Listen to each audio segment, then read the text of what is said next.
గ్రంథముల నుంచి వాక్యాన్ని తీసి చదువుకుందాం. ప్రతి ఒక్కరు కూడా బైబిల్ తెరిచి యెషయా గ్రంథం 6వ అధ్యాయం, బైబిల్ అందరూ కూడా బైబిల్ తెరిచి యెషయా గ్రంథం 6వ అధ్యాయం 1 నుంచి 4 వచనాలు స్పష్టంగా జాగ్రత్తగా త్వరగా చదవండి.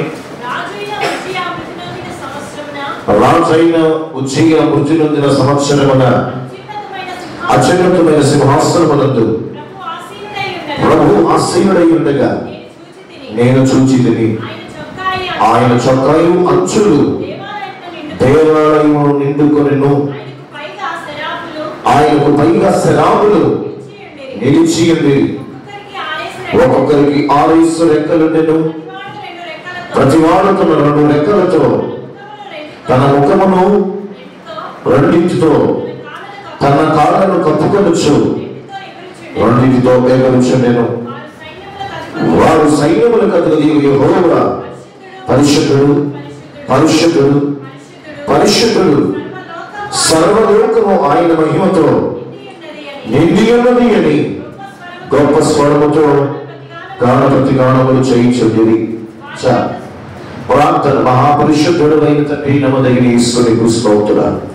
ఈశ్వరత్వము చేయబడి కృపాసనానికి చేరి ప్రార్థన చేస్తున్నాము నాయన. బిడ్డల జీవితంలో అనేకమైన సాక్షులుగా నిలబడినందుకు వందనాలయ్యా. వారి జీవితాల్లో చేసిన అద్భుతాల కొరకై నీకు మహిమ కలుగును గాక. ప్రత్యేకంగా ప్రభు నీకు స్తోత్రాలయ్యా. బిడ్డలందరినీ మీ చేతులు పెడుతున్న ప్రతి బ్రతుకును ప్రతి కుటుంబాన్ని మీకు సాక్షులుగా జీవించను గాక అని ప్రార్థన చేస్తున్నాను. బిడ్డల కలిగి నుంచి నీకు విద్యల బహుళంతులుగా అయిన వారు పొందుకుందురుగా అని ప్రార్థన చేస్తున్నాను. ఇవ్వలేని హస్తం ఇవ్వగలిగే కృప కలుగును గాక. మీ సహాయం దయచేయండి. ఇదిగో మాట్లాడేవాడు నేను కాదు, మాట్లాడు దేవుడు.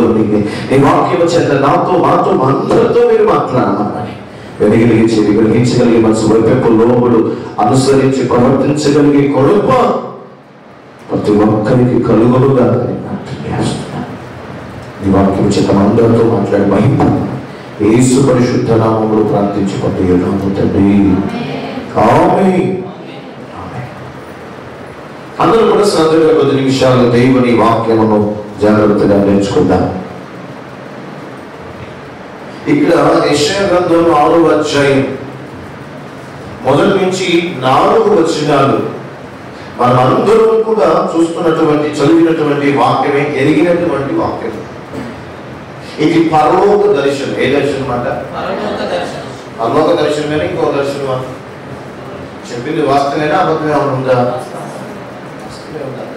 ఏమిటి అంటే, రాజైన ఉజ్జియా మృతి నొందిన సంవత్సరమున అత్యున్నతమైన సింహాసనములు ప్రభు ఆసీనుడై ఉండగా నేను చూచితిని. యెషయా గారు పరలోకములో దేవుని చూస్తున్నాడట. ఎవరిని చూస్తా ఉంటాడట? మీరు మాట్లాడాలి త్వరగా. దేవుడు చూస్తున్నాడు. దేవుడు ఎలా ఉన్నాడట? అత్యున్నతమైన సింహాసనమునందు ఆసీనుడై ఉండగా ఆయన చొక్కాయి అంచులట ఎలా ఉన్నాయట? దేవాలయం అంతా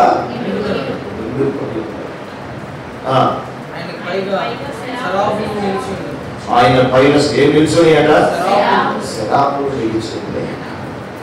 ఇది యెషయా గారు దర్శనం చూస్తూ ఆయన రాసినటువంటి వచనం. మనం కూడా దర్శనాలు చూస్తాం.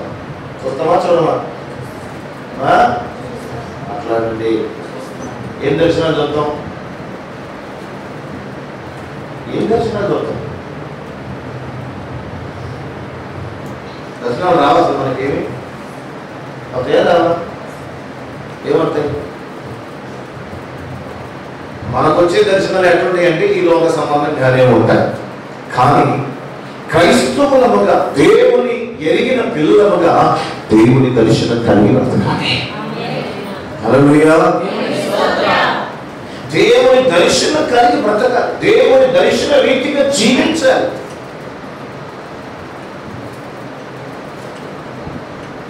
అలాంటి దర్శనము ఆ విధముగా బ్రతకకపోతే,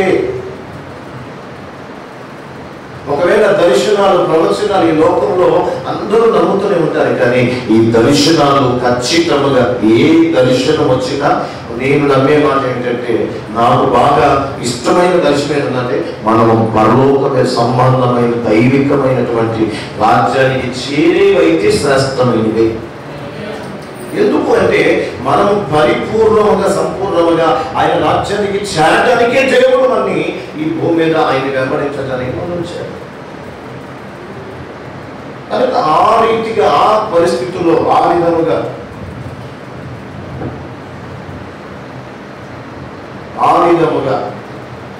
మరి ఎవరికి వస్తాయి ఈ పరలోక సంబంధమైన దర్శనాలు?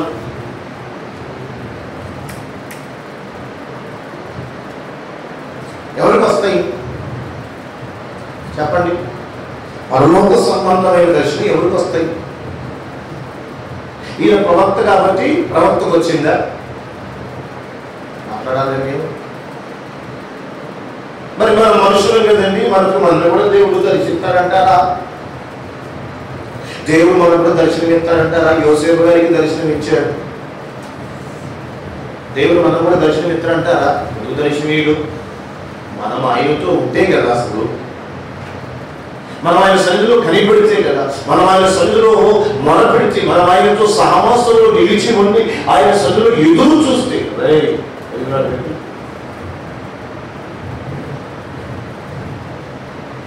ఆయన కొరకు ఎదురు చూసేవారిని ఖచ్చితంగా దేవుడు దర్శిస్తాడు. దర్శించరా? దర్శిస్తాడు.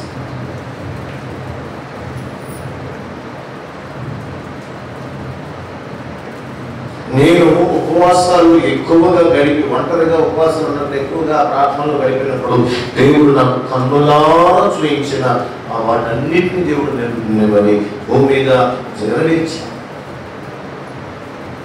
నెరవేర్చినవన్నీ కూడా దేవుని పని కొరకు సంబంధించినవి.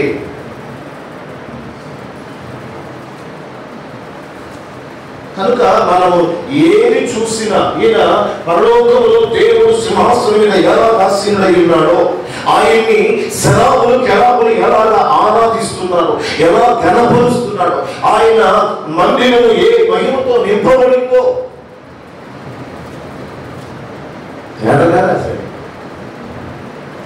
ఇట్లా. ఒకసారి నేను హైదరాబాద్లో సేవ చేస్తున్నప్పుడు ఒంటరిగా ప్రార్థనా గదిలో మోకరించి ఉపవాసం ఉండి కన్నీరు పెడుతున్నప్పుడు, ఆ భయంకరంగా ఏడుస్తున్నప్పుడు ఆ గదంతా తెల్లని మేఘము కమ్మింది, వెలుగుతో నింపబడి అసలు కనీసం కళ్ళు మూసుకుని ఉన్నాను, కానీ ఆ ఆత్మలో నేను చూస్తున్నప్పుడు కన్నులు ప్రకాశంగా అసలు ఆ కళ్ళు తెరిచి చూడలేనంత వెలుగున్నా. నా వల్ల ఏమంటే అసలు నేను ఇక గడగడ ఉనికెత్తన ఆ వెలుగును చూసిన, ఆ వెలుగులో నుంచి ఓ పట్టణంలో చూసినప్పుడు నాకు చాలా సంతోషం అనిపించింది. హల్లెలూయా.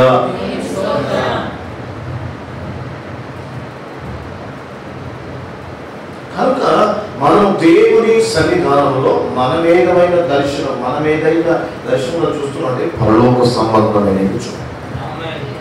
అలా చూడాలంటే ఆయన పాదాల చెంత నిత్యము మనం కనిపెడుతూ ఉన్న వారమై ఉంటే చూపిస్తాడు. ఏదో ఆదివారం వచ్చి మిగతా రోజులు రకరకాలుగా ఉండి రకరకాలుగా చేసి దేవుడు దర్శిస్తాడా? మాట్లాడే దాని మీద నీ కీర్తన రాశాడు. ఎలా రాయగలిగిండు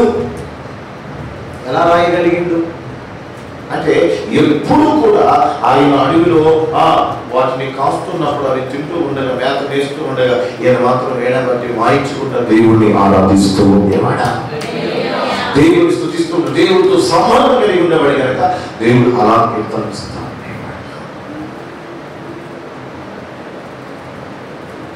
కనుక ఈ దర్శనంలో రాస్తున్నటువంటి మనం చూడండి, అక్కడ రాయబడిన 2వ వచనంలో ఆయనకు పైగా శరాబులు నిలిచి ఉండేది, ఒక్కొక్కరికి 6 రెక్కలుండెను, ప్రతివాడు 2 రెక్కలతో తన ముఖమును 2 తన కాళ్ళను కప్పుకొనుచు 2 ఎగురుచుండెను. ఇప్పుడు అందరూ చూస్తూ ఒకసారి చాలా జాగ్రత్తగా చూస్తుండండి. అక్కడ శరాబులు కెరాబులు దేవుణ్ణి స్తుతిస్తూ ఆ మందిరంలో ఆ స్థలంలో 6 రెక్కలు ఉన్నాయి. ఏమైనా వాటికి 6 రెక్కలతో ఏమేం చేస్తున్నాయి? 2 రెక్కలతో ముఖమును కప్పుకున్నాయి, 2 రెక్కలతో కాళ్ళను కప్పుకున్నాయి, 2 రెక్కలతో ఎగురుతున్నాయి. ఇప్పుడు నేను ఏమంటానంటే ఆ రెక్కలతో ఎగురుతున్నటువంటి ఈ శరాబులు రెండు రెక్కలు ముఖము కప్పినప్పుడు, రెండు రెక్కలతో కాళ్ళు కప్పినప్పుడు అవి ఏమైనా కనబడుతున్నాయా? మాట్లాడాలి మీరు. ఎందుకు ఎందుకు కనబడట్లేదు? ఎందుకు అవి మరి రెక్కలతో వాటి ముఖములు కప్పుకుంటున్నాయి? ఎందుకు రెక్కలతో కాళ్ళు కప్పుకుంటున్నాయి?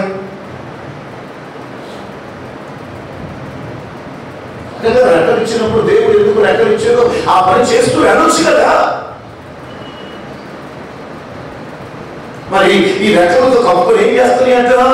3వ వచనం, కప్పుకొని ఎగురుచుండెను వారు సైన్యములకు యెహోవా పరిశుద్ధుడు పరిశుద్ధుడు పరిశుద్ధుడు సర్వలోకము ఆయన మహిమతో నిండి ఉన్నదని గొప్ప స్వరముతో గాన ప్రతిగానములు చేస్తున్నారు. హల్లెలూయా. ఎందుకు అవి రెక్కలు కప్పుకొని రెక్కలతో పాటు వాటిని కనుమరుగు చేసుకుని రెక్కలతో ఎగురుతుంటేట ఆయన పరిశుద్ధుడు ఆయన పరిశుద్ధుడు ఆయన పరిశుద్ధుడు అని గాన ప్రతి గానములు చేస్తున్నాయట. అంటే ఈ పరలోక సంబంధమైన దర్శనము మనము కూడా ఆరాధిస్తున్న దేవుని భూమిన ఎలా ఆరాధించాలి.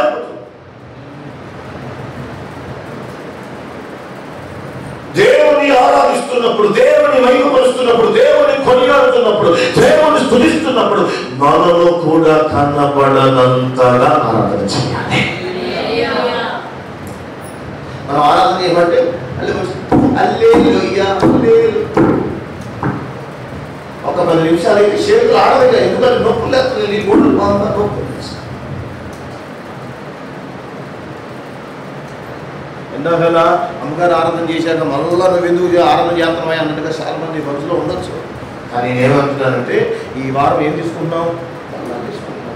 బల్లా తీసుకునేటప్పుడు మరి ఇంటికాడ ఉపవాసం అని ప్రార్థన చేసుకుని వచ్చేటప్పుడు ఇక్కడన్నా కొద్దిగా నలుగుతారేమో ఆరాధనలోనే మళ్ళా ఆమరాలు నాకు వచ్చేది కాదు.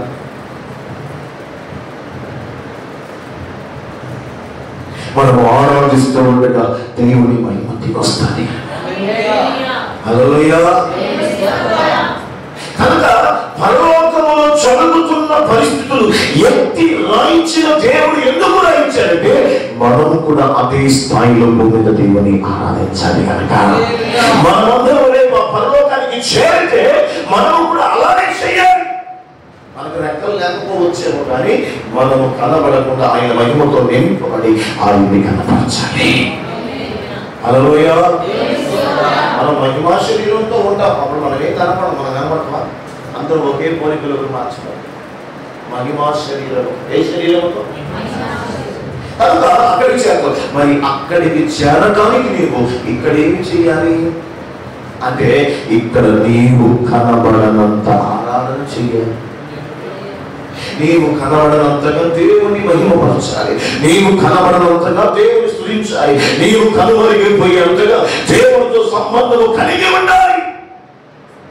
చాలా మంది క్రైస్తవులు అంటే దేవుని మందిరానికి వస్తూ దేవుని మందిరంలో పాటలు పాడి ఆరాధన చేసి వాక్యం వెళ్ళిపోయి ఇంటికి వెళ్ళిపోయి తర్వాత రకరకాలుగా అన్ని పనులు చేసి మళ్ళా వచ్చి మళ్ళా ఇదే అనుకుంటారు. కానీ దేవుణ్ణి ఆరాధించటము ఎందుకు ఆరాధించాలి అంటే మనము ఆరాధిస్తున్న దేవుడు మనని పరిపూర్ణ చెయ్యాలి కాబట్టి.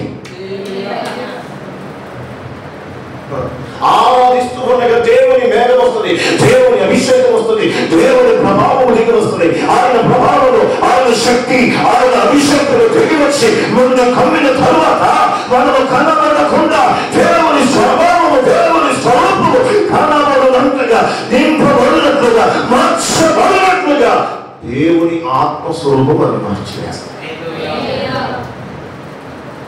ఎందుకు ఆరాధన చేయాలి? కొన్ని డినామినేషన్ వాళ్ళు చేస్తూ ఉంటారు. ఏమిటంటే సాపట్లో ఏమిటో ఆరాధనలో పాల్పడి ప్రార్థన చేసుకుంటామంటారు. ఎందుకు ఆత్మ లేనివాడు నా వాడు కాదు అంటారంటే ఎవరైతే పరిశుద్ధాత్మ కలిగి ఉంటారో వారు ఆరాధిస్తూ ఉండగా పరిపూర్ణంగా సంపూర్ణంగా ఆత్మయున్న దేవుడు మనని కాల్చి మన లోపల దేవునికి ఇష్టము లేని వాటిని పూర్ణ చేసి మన స్వరూపాన్ని మన ప్రవర్తనను మనం బ్రతుకుని మార్చుతూ ఉంటాడు. కాబట్టి అభిషేకంతో నింపబడాలి. పొందుకోండి పొందుకోండి పొందుకోండి. ఎందుకు భాషలతో మాట్లాడి చెప్పగల కారణం ఏమిటి? అంటే నేను భాషలు మాట్లాడగలను, నేను ఆత్మ పొందుకున్నాను చెప్పడానికి సాక్ష్యం చెప్పడానికి కాదు కనుక నీ లోపల పరిశుద్ధాత్మ దేవుడు రేపు నీవు కూడా శరాబులు కెరాబులు ఉన్న స్థలంలో దేవాది దేవుడు సింహాసనాన్ని ఆశీర్వదించండి. ఆయన ఎలాగ స్తుతిస్తున్నాయో ఆరాధిస్తున్నాయో గాన ప్రతిగానములు చేస్తున్నాయో నీవు కూడా చేయాలి. అంటే ఇక్కడ ఆయన వలె మారాలి, ఆయనలాగా ఉండాలి, ఆయనలాగా బ్రతకాలి. బ్రతుకుతున్నావా? ఇక్కడ చెవులు బాగా వింటాం గడప దాటితే ఆలస్యం. హల్లెలూయా, లోపలికి కూడా వచ్చాడు. ఇలా మారితే రేపు అక్కడికి వెళ్ళిపోతామా? శరాబు అంటే ఏం చేసినట? 2 రెక్కలతో కొనుక్కునేట, 2 రెక్కలతో ఎక్కడ ఇది? ఎక్కడ? మహిమ గల దేవుడు ఉన్న స్థలములో, పరలోకములో, నిత్య మహిమలో, నిత్యత్వములు, సియోనులో, ఆ మహిమ గల పట్టణములో, మహిమ ఆవరించిన స్థలములో, మహిమ గల దేవుడు ఉన్న స్థలములో ఆ పట్టణములో ఉండాలంటే వీరు మహిమ కలిగిన దేవదూతలే కదా. మరి వారిని వారే కప్పుకుంటున్నారంటే ఆ మహిమ కలిగిన దేవుడిని ఆరాధిస్తున్నటువంటి మనం ఏం చేయాలి? 8వ కీర్తనలో ఒక మాట రాశారు. అక్కడ దీని బైబిల్ లేదు, అక్కడ 8వ కీర్తన చదవండి. మీ బైబిల్లో కీర్తనలు ఉన్నాయా? హలో,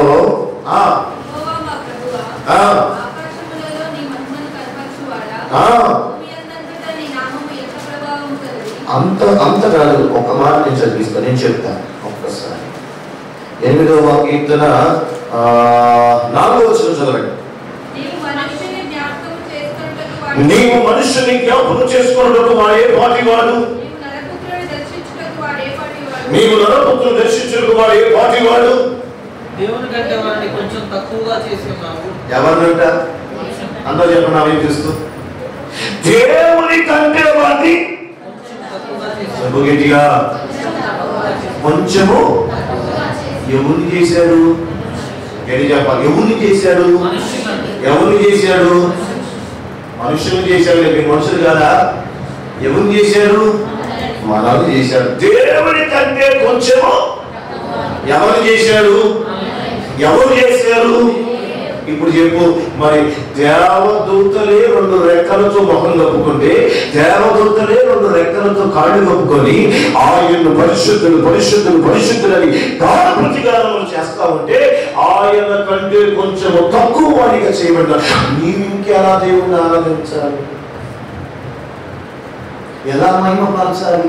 ఎలా గానం చేయాలి? పాట పాడాలంటే నీ ప్రేమ ఎంతో ఎంతో పట్టుకొని పాడటం కాదు, స్వరముందని పాడటం కాదు. నీవు పాట పాడుతూ ఉన్న గడప కమ్ములు పునాదులు అదిరిపోయేంత దేవుని మహిమ ప్రభావము దిగి వచ్చినట్లుగా పాడాలి. నీ స్వరముతో దేవుని మహిమపరచాలి. నీ స్వరముతో దేవుని ఆత్మ లోపలికి వచ్చినట్లుగా చేయాలి. అది పాటైనా, ప్రార్థనైన, వాక్యమైన, ఆరాధనైన, వాయిద్యమైన ఏదైనా దేవుని శక్తి కమ్మునట్లుగా. ఇక్కడ రాసుకు చూడండి. ఎక్కడ?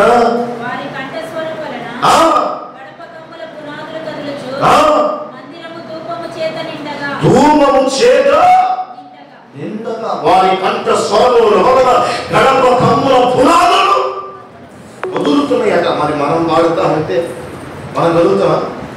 కొంతమంది ఆడుతూ ఉంటారు, ఏకయ్యా ఏకయ్యా అంటారు. పదవులు నేను చదువుతాను. హల్లెలూయా. నేను చెప్తున్నా, బైబిల్ రాసిందే. వారి కంఠ స్వరముల వలన గడప కమ్ముల పునాదులు వదిలిపోతున్నాయి. ఆరాధన మరిచిపోయి ఆరాధన చేయాలి. ఎందుకంటే ఆత్మసేపు ఆరాధన చేస్తే ఆత్మ వర్షము పరిపూర్ణంగా మనం నింపబడాలి. ఆత్మ వర్షములని కలగాలి, ఆత్మ వర్షములని తాకాలి, ఆత్మ అభిషేకములను నింపబడాలి. ఎప్పుడైతే దేవుని అభిషేకముతో నింపబడతామో మనము ఆయన అభిషేకముతో నింపబడినప్పుడు, అగ్ని కడవలోని కాల్చినప్పుడు మనము ఆయన స్వరూపంలోనికి మార్చడానికి ఆత్మదేవుడు మనకు సహాయం చేస్తాడు. అందుకే ఆరాధన అల్లాక వీళ్ళు ఏంటండి కాంగో ద్రవ్యం ఏంటి అడిగారు. వాయిద్యాలు రిధం ఉండాలి.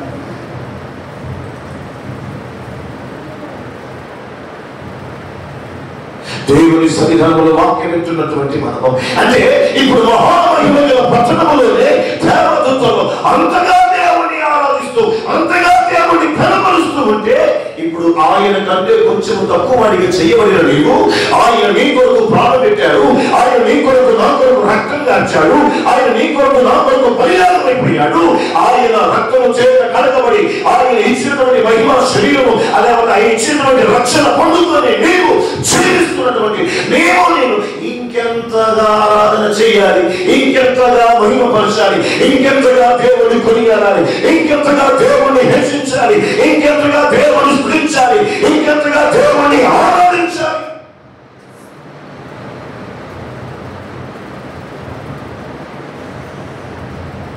ఆయనతో కొంచెం తక్కువ వాడిగా చేశాడు. ఇప్పుడు మనకంటే మరి దేవతలు ఎక్కువ తక్కువ చెప్పగట్టిగా మనకు తక్కువైన దేవతోనే అంత మహిమతో ఆరాధన చేస్తా ఉంటే, మరి ఆయన కంటే కొంచెము తక్కువ చేయబడిన మనం ఎట్లా చేయాలి? అప్పలాగా ఎన్నో సరళాలను చెప్తా ఉంటాను. అసలు ఆరాధన పోతే ఆవలితం రావచ్చా? ఆరాధన పోతే నిద్రమంతా ఉండొచ్చా? ఆరాధనలో దేవుని ఆరాధిస్తూ ఉంటే వద్దు బద్దకం ఉండొచ్చా? ఆరాధనలో ఆరాధన చేస్తా ఉంటే అని నిరసించబడి ఆరాధన చేయొచ్చా? ఇట్లా చేయాలి. దేవుని మందిరములో ఆరాధన చేస్తూ ఉండగా, లేదా మనము ఆరాధిస్తున్న దేవుడు మహామహిమ గల దేవుడు కనుక మనం ఆరాధిస్తూ ఉంటే భూమి పునాదులు కదలాలి, గడప కమ్ముల పునాదులు కదిలిపోవాలి. మనం ఆరాధన చేస్తూ ఉంటే వారికి వణుకు ఉండాలి. దేవుడికి మనల్ని డిస్టర్బ్ చేయాలనుకునే వాడికి వణుకుకుంటారు. హల్లెలూయా, హల్లెలూయా. శనివారం వచ్చిందంటే కొంపలు ఉండకోకుండా రోడ్లు పట్టుకొని తిరిగి కొంపకి ఎప్పుడో వచ్చి దొరికినంత చెత్త చెదారం తిరిగి పడుకొని నిద్ర సరిగ్గా లేకోకుండా సరిగ్గా రెస్ట్ తీసుకోకుండా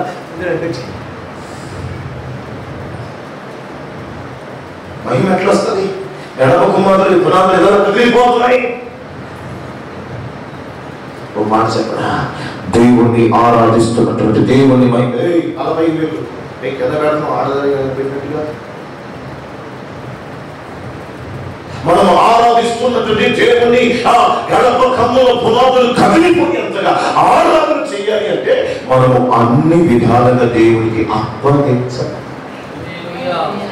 మనం ఆత్మ స్వాధీనంలో ఉండాలి, మనం దేవుని స్వాధీనంలో ఉండాలి, దేవుని మహిమపరుస్తున్న వారంగా ఉండాలి. చూడండి, అందుకే దేవుని మందసం ఎప్పుడైతే దావీదు పట్టణంలో అడుగు పెట్టిందో ఆ మందసం వస్తూ ఉండగా దావీదు మహిమర్చిపోయి నాట్యమాడుతూ ఆయన దేవుని మందసము అంటే ఏమిటి? దేవుని మహిమ ఆయన దిగి వచ్చే స్థలం అని, ఆయన దిగి వచ్చి ఆయన విజయం ఇచ్చి ఆ మందసమే ఎన్ని దినములు నా పట్టణం విడిచిపోయింది, ఎన్ని దినములు దావీదు పట్టణములో దావీదు పురములో లేదు కనుక దేవుడు కనికరించి కృప చూపించి ఈ పట్టణం తీసుకొని వచ్చాడని ఆనందంతో గంతులు వేస్తూ ఆరాధిస్తూ నాట్యమాడుతూ దేవుని కనబరుస్తూ ఉంటే తన బాధ్యత నీచంగా కనిపించింది. అలా కనిపించిందట. ఒక పట్టణానికి మహారాజు అయ్యింది, పరాక్రమశాలి అయ్యింది, 8 రాజ్యమాడి వస్త్రములు హీనుడిగా అయిపోయాడు. కొంతమంది దెయ్యాలా ఒకళ్ళు ఆరాధన చేస్తాడు, బలంగా ఆరాధన చేస్తుంటే కొంతమంది కళ్ళు తెరిచి ఇలా ఇలా ఇలా ఇలా చూస్తూ ఉంటారు. ఆమెం చేస్తుంది, నేనేం చేస్తాను.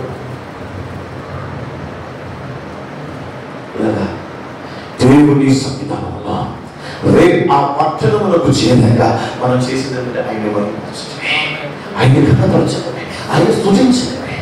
అక్కడ చేయాలంటే విహాసంగా ఇక్కడ ప్రతి జనము అంత మహిమతో చేయాలి, అంత ఎక్కువగా కనపరచాలి. ఎలాగా? అవి కనబడనంతగా. మరి అవి కనబడలేదని దేవుడు కనబడుతున్నారు, ప్రభువే పరిపూర్ణంగా మహిమపరచబడుతున్నాడు. హల్లెలూయా, హల్లెలూయా. అలా దేవుణ్ణి ఆరాధించాలంటే అలాంటి బ్రతుకు, అలాంటి జీవితం మన దగ్గర ఉందా? మాట్లాడమే.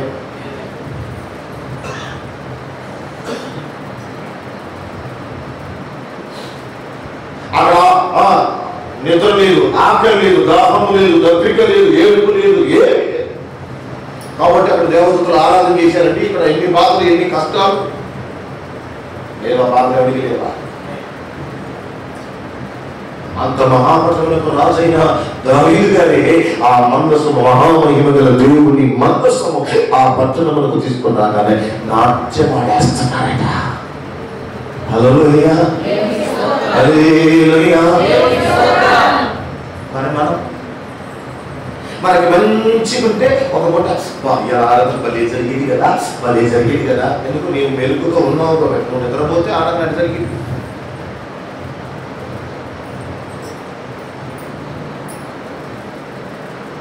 గడప కమ్ముల పునాదులు కనాలి అంటే, మహామహిమ దిగి రావాలి అంటే పరిపూర్ణముగా ఆత్మదేవుడికి నీవు లొంగిపోవాలి.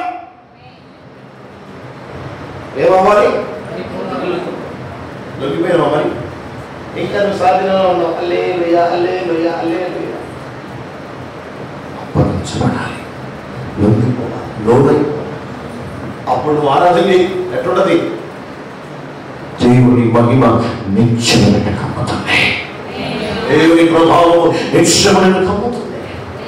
ఇప్పుడు నా నేనేసే ప్రశ్న ఏంటంటే, ఇంత మహిమతో నింపబడిన వాడిగా ఉండాలి అంటే నీ లోపల కొన్ని ఉండాలి. ఎట్లా పడితే అట్లా ఆరాధన చేస్తే దేవుడికి మహిమ వస్తుందా? ఎట్లా పడితే ఆరాధన చేస్తే దేవుడికి మహిమ దిగి వస్తుందా? ఏం చేయాలి?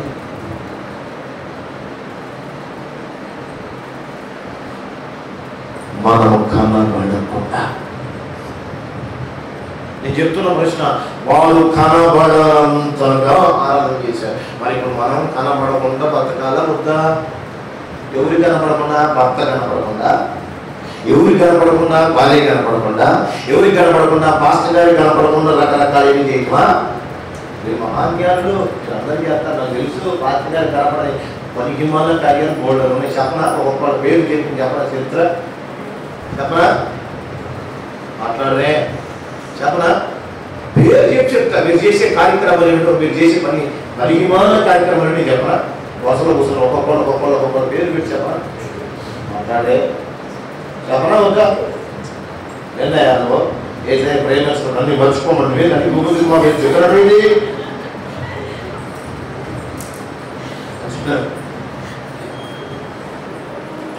చెప్పాల్సి వస్తే మరి చెప్పాలి. మరి చెప్పాల్సి వస్తే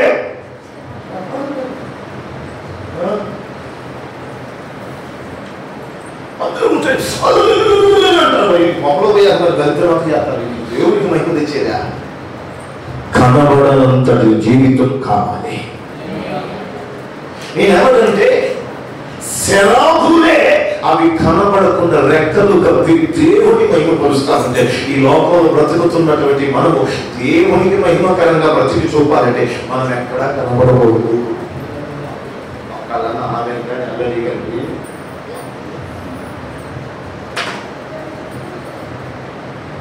మనం కనబడచ్చా? ఎంతమంది ఒకేసారి ఎంతపడుతున్నారు? ఎందుకు?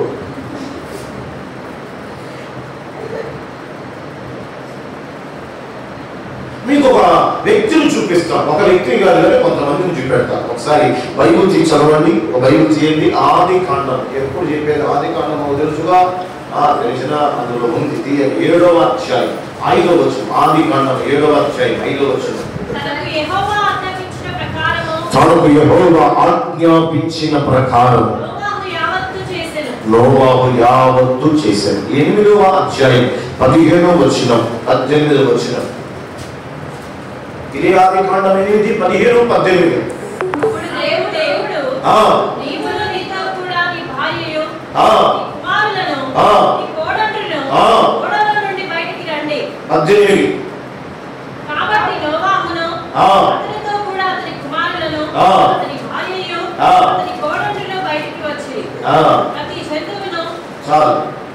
ఇప్పుడు అందరూ నా వైపు చూస్తూ వినండి. పిల్లరా, దేవుని సన్నిధానములో ఈ భూమి మీద ఉన్న ఉన్న సమస్త జంతువులను, చరాస్తులను, ప్రాణముతో బ్రతుకుతున్న మనుషులైన జంతువులు వాటన్నిటిని నాశనం చేస్తానని దేవుడు ఎవరితో చెప్పాడు? నేను మాట్లాడుతున్నగా నోవాహుతో చెప్పాడు. నోవాహుతో చెప్పేటప్పుడు నోవాహు భార్య గారి, కొడుకులు గారి, పాడవులు గారి ఉన్నారా? చెప్పాలి, లేదు. ఇప్పుడు ఎందుకు ఏడైనా చదివించాడే? దేవుడైన యెహోవా నోవాహుతో ఏదైతే చెప్పాడో అవన్నీ చేశాడు. చేసిన తరువాత ఇప్పుడు ఓడల నుంచి ఎవరు వస్తున్నారట? ఆయన భార్యయు, కొడుకులను, కోడళ్ళను తీసుకొచ్చారు. ఓడలోకి వెళ్ళేటప్పుడు ఎవరెవరు వెళ్ళారు? ఓడలోకి వెళ్ళేటప్పుడు ఎవరెవరు వెళ్ళారు? నోవాహు వెళ్ళాడు, నోవాహు భార్య వెళ్ళింది, కొడుకులు వెళ్ళారు. వచ్చేటప్పుడు కూడా నోవాహు భార్య, నోవాహు కొడుకులు. ఇప్పుడు నా ప్రశ్న ఏంటంటే, వెళ్ళేటప్పుడు వాళ్ళే వెళ్ళారు, వచ్చేటప్పుడు వాళ్ళే వచ్చారు. మధ్యలో ఏం జరగలేదా?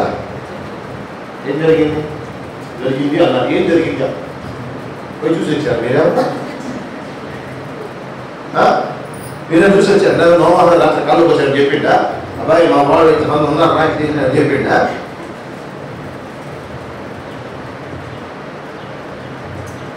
నా ప్రశ్న మీకు అర్థమైందో లేదో? వెళ్ళేటప్పుడు వాళ్ళే వెళ్ళారు, వచ్చేటప్పుడు.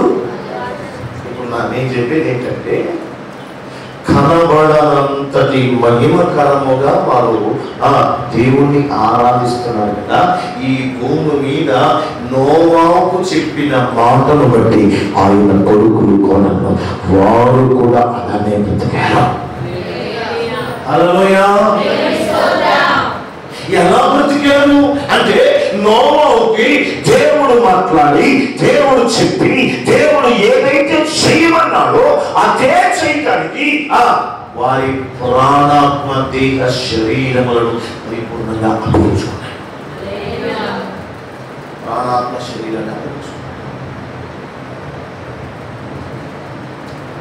పరిపూర్ణంగా మనము కనబడకుండా దేవుడే కనబడాలంటే కొన్ని విషయాల్లో దేవునికి అప్పగించుకోవలసినవి ఉన్నాయి.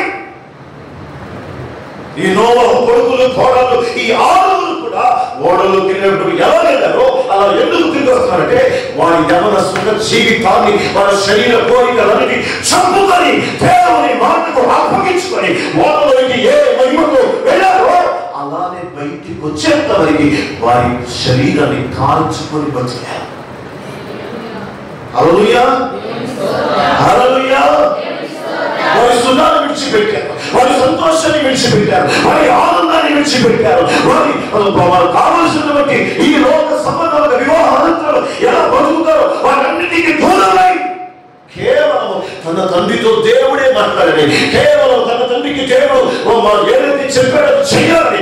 దేవుడు చెప్పిన మాటకు నెరవేర్చడానికి వారి జీవితాన్ని బలముగా పెట్టేశారు. వారు ఏ విషయంలో రాజీ పడ్డారా? అట్లానే రాజీ పడ్డారా?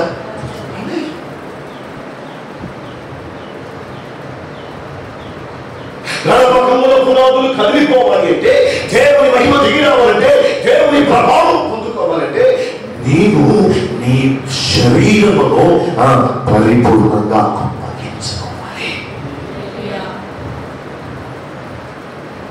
నేను అందుకే చదివించింది ఎందుకంటే, వెళ్ళేటప్పుడు కొడుకులు, కోడళ్ళు వెళ్ళారు, కానీ వచ్చేటప్పుడు మనవళ్ళు, మనవరాలు ఎవరు వచ్చారా? వారికి ఓడలో వేరు కలిసి, అమ్మో దేవుడు మాకు అప్పగించిన బాధ్యత, దేవుడు మాకు అప్పగించిన పని, దేవుడు మమ్మల్ని ఇలా ఉండమన్నాడు, దేవుడు వ్యక్తి చూసుకోమన్నాడు. ఏమంటారంటే, ఆ ఓడలోకి వెళ్ళిన తర్వాత ఆ దేవుని మాటను బట్టి వారి జీవిత సుఖ సంతోషాలు, సంసార జీవితము పరిపూర్ణమైన పెట్టగలిగారు. నువ్వు పెడుతున్నావా? నేనేమంటానంటే, ఆదివారమైనా ప్రతి వారమైనా నీవు దేవుని ఆరాధిస్తున్నప్పుడు, దేవుని కొరకు బ్రతకాలనుకున్నప్పుడు, నీవు కనబడకుండా దేవుడు కనబడేంత బ్రతుకు ఆ స్థాయికి చేరాలంటే నీ ఈ దేహమును శరీరమును బలిపీఠ మీద పెట్టగలిగే దమ్ముని కావాలి. అందుకే దేవదూతలు 2 రెక్కలు, మోకములు 2 రెక్కలు. నీ శరీరం నలగొట్టుకుంటావా? నీ శరీరంలో బలిపీఠలు పెట్టి కాల్చి కాస్తున్నావా? దేవుని కొరకు ఏదైనా వదిలిపెడుతున్నావా? ఆదివారం వస్తున్నది, శనివారం అంతా ఇంకొక సిద్ధపాటు ఉండాలి. శనివారం రాత్రంతా బలిపీఠంగా కాలిపోతూ ఉండాలి. ప్రభువా, నీ అగ్నితోను కాల్చయ్యా, నీ అగ్నితోను దహించయ్యా, నీ అగ్నితోను పరిపూర్ణముగా పూర్తి చేయి ప్రభువా. ఎందుకంటే పరిపూర్ణముగా కాల్చబడితేనే కదా శ్రేష్టమైన, స్వచ్ఛమైన, విలువైన, ఎంతో ఉన్నతమైనటువంటి పదార్థం బయటికి వస్తుందా. నీవు ప్రతి దినము కూడా దేవుని మహిమ గల జీవితంలో బ్రతకాలి అంటే నీవు బలిపీఠం మీద కాలిపోవాలి. కాలిపోవాలంటే నీకు ఇష్టమైనది కూడా అబ్రహాముకి 90 ఏళ్ల వరకు ఒక్కడే దేవుడు వాగ్దానం చేశాడు. అబ్రహాముకి లోతు అనుకున్నాడు, లోతు పోయాడు. ఏలియాను అనుకున్నాడు, ఏలియాను పోయాడు. ఇప్పుడు ఇస్సాకుని దేవుడు ఇస్తే ఈ ఇస్సాకుని ఇచ్చేయమంటే ఆయన ఏం చేశాడు? తీసుకొచ్చి బలిపీఠం మీద కట్టాడా? హల్లెలూయా. నువ్వు కట్టగలవా? నీవు కోరుకుంది, నీకు ఇష్టమైంది, నీకు నచ్చింది దేవుని కొరకు బలిపీఠం మీద కట్టగలవా? వదులుకోగలవా? ఇవ్వుకోగలవా? క్రైస్తవుడు అంటే సార్ అన్ని కలిగి బతకడం కాదు, దేవుని కొరకు వదులుకునేవాడు కావాలి. వాడు ఆరాధన చేస్తే ఎక్కడ తెలుసా? గడప కమ్ములు గారు ఆడు కనుక ఆ దర్జాబులో కనుక కర్రోడు ఉంటే కనుక సినిమా ఆడేవాడు. ఆల్రెడీ అయింది అనుకోండి, కనబడ్డ అక్కడ అమ్మో. హల్లెలూయా. యవ్వన కాలంలో సార్ 6 మన ఒక్కరు కాదు, 2 కాదు, ఎంతమంది లేక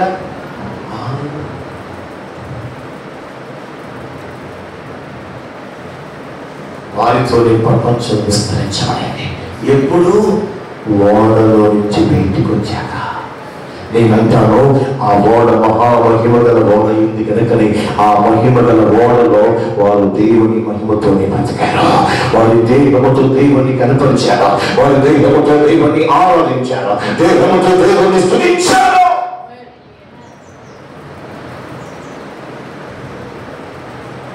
మనం కనబడని బ్రతుకు కావాలంటే మన శరీరము కాలిపోవాలి, మన కోరికలు కాలిపోవాలి, మన ఇచ్చలు కాలిపోవాలి, మన భోగములు కాలిపోవాలి, మన సుఖములు కాలిపోవాలి.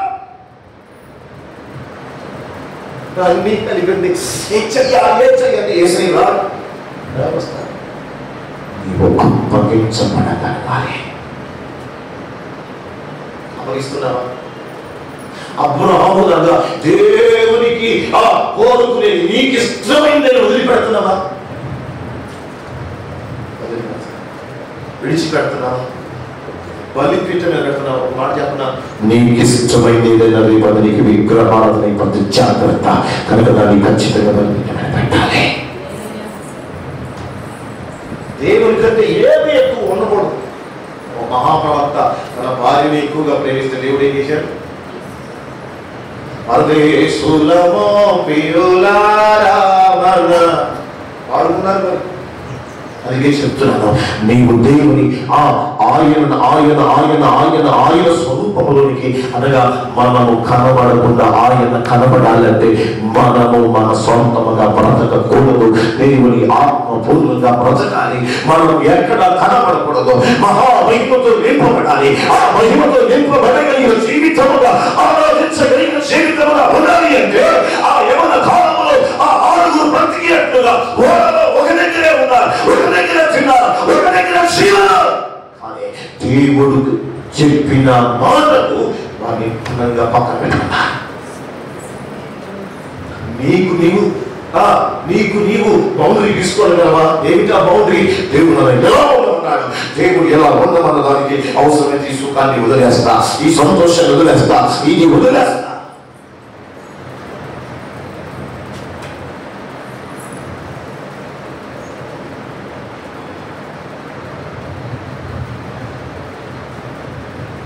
దేవుని వాక్యం వింటున్నటువంటి మనం దేవుని వాక్యం నేర్చుకుంటున్నటువంటి మనం ఒక్కసారి ఆలోచించి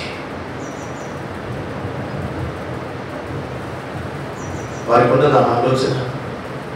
ఎన్ని రోజులు పోయిన గొడవలోకి 10 రోజులు పోయి వచ్చేదా, నెల రోజులు పోయి వచ్చేదా, ఎన్ని రోజులు పోయింది నాన్న చెప్పరే? బైబిల్ ఎవరు చదవలే, నేనేమి ప్రకటన చెప్పలే, నేనేమి యెషయా చెప్తలే, నేను ఆది కాండంలో చెప్తున్నా. 7వ అధ్యాయంలో ఉంది అక్కడ. 2 రోజులు పోయి పడవలో సంవత్సరం అంటే ఎన్ని రోజులట? 365 రోజులు. మనం ఒక్క రోజు తిండి లేకపోతే అల్లాడిపోతానే, ఒక్క రోజు మన సుఖం కోరుకోతానండి, లేకపోతే మనకు అల్లాడిపోతానే. 6 ఒక సంవత్సరం వరకు వారి జీవితాన్ని దూరం చేసుకున్నారు.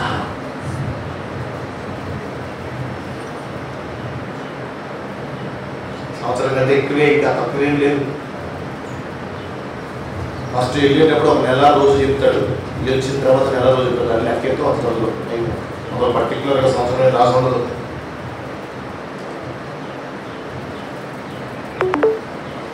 నేను అందుకే చెప్తున్నాను, ఎవరికి చెప్పాడు మాట? తన తండ్రికి చెప్పాడు. కానీ ఎవరు నెరవేరుస్తున్నారు అంత మహిమకరమైన జీవితంగా? కొడుకులు కూడా. పోనీ ఆ ఇంట్లో పుట్టిన కొడుకులు జీవితం అనుకోవచ్చు, కానీ బయట నుంచి వచ్చిన ఇప్పుడు చెప్పు, ఎట్లా ఆరాధన చేస్తే, ఎట్లా అంటే దేవుడు ఎలా ఉంటాడు, అంత మహిమతో జీవిస్తాడు. చూడండి, 450 మంది కలిసి, అష్టారోతు ప్రవక్తలందరూ కలిసి అక్కడ పైన దిగిరాలేదు కానీ ఒక్కడి నిలవబడి ప్రార్థన చేస్తే ఆ మహిమగల దేవుడు ఆ బలిపీఠం మీదకి దిగి వచ్చాడట. మరి ఒక్కడి ఎలా దిగుంటే, ఎలా ప్రార్థన చేస్తే దేవుడు దిగొచ్చాడు సార్ అంటే, ఏవి ఎక్కడ ఏవి ఎలా కనపడ్డా, ఏవి ఎక్కడ కనిపించినా మహిమగల దేవుని స్వరూపమే. దేవుని ఆత్మ నడిపి, దేవుని చిత్తము చేయటకు వైరాగ్యము కలిగి బతికాడు. దేనికి రాజీ పడలా, దేనికి ఎనకడుగు వేయలా, ఎక్కడ ఎవరికి భయపడలా. మనం పాపంలో కూడా భయపడం. భయపడద్దని బైబిల్ చెప్పింది, భయపడద్దని పార్టీ రాశారు. దేవుడికి భయపడాలి, పెద్దలకు భయపడాలి, అంతేగాని పాపానికి లోనైపోకూడదు. పాపానికి భయపడి పారిపోవాలి. మీ తల్లిదండ్రులను సన్మానించుకోవాలి. మీకు సన్మానించాలంటే ఏంటి? వాళ్ళకి భయపడి బతకాలి, వాళ్ళని గౌరవించాలి, వాళ్ళని ఆస్వాదించాలి. దేవుడు ఆస్వాదించినా వాళ్ళు గౌరవించాలి. నీవు కనపడని బ్రతుకు, నీవు కనుమరుగైపోయే జీవితం ఎవరుతారు అంటే, వాడి నాన్న దేవుని మాటకు అప్పగించుకున్నాడు. ఎక్కడ కనబడతా?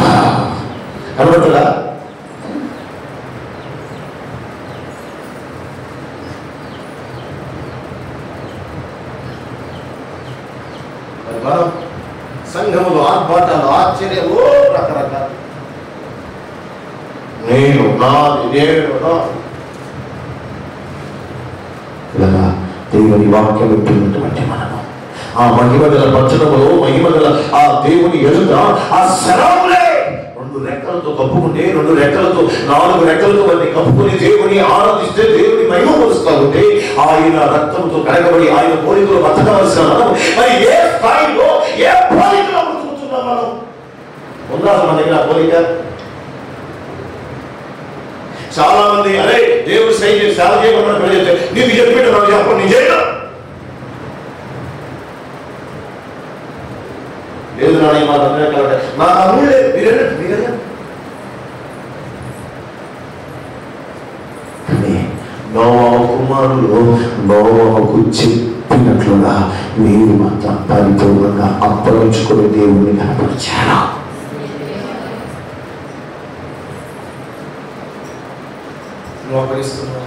వాళ్ళ బ్రతుకుతున్నాను. అయ్యో దేవుడు నాతోనే మాట్లాడాడు, అయ్యో దేవుడు నాకే చెప్పాడు, దేవుడు నాతో ఇలా మాట్లాడాడు, ఇలా చేశాడు, ఇలా ఉండమన్నాడు, ఇలా నడవమన్నాడు అని చెప్పినప్పుడు అలా అయ్యో దేవుడు నాతోనే మాట్లాడాడు, నేను ఇలా ఉండాలి, ఇలా జీవించాలి, ఇలా చెయ్యాలి, ఇలా బ్రతకాలి.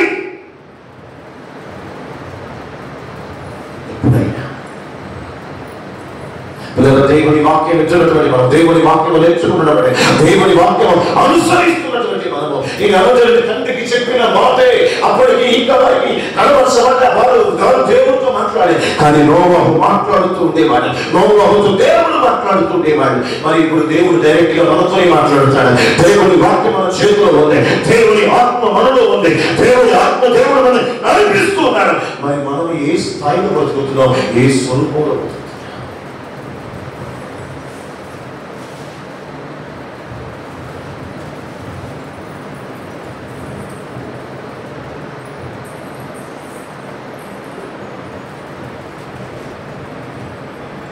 అబ్రహాము ఎప్పుడైతే దేవుడు అడిగాడు అబ్రహాముని, అబ్రహాము వెంటనే ఏం చేశాడట?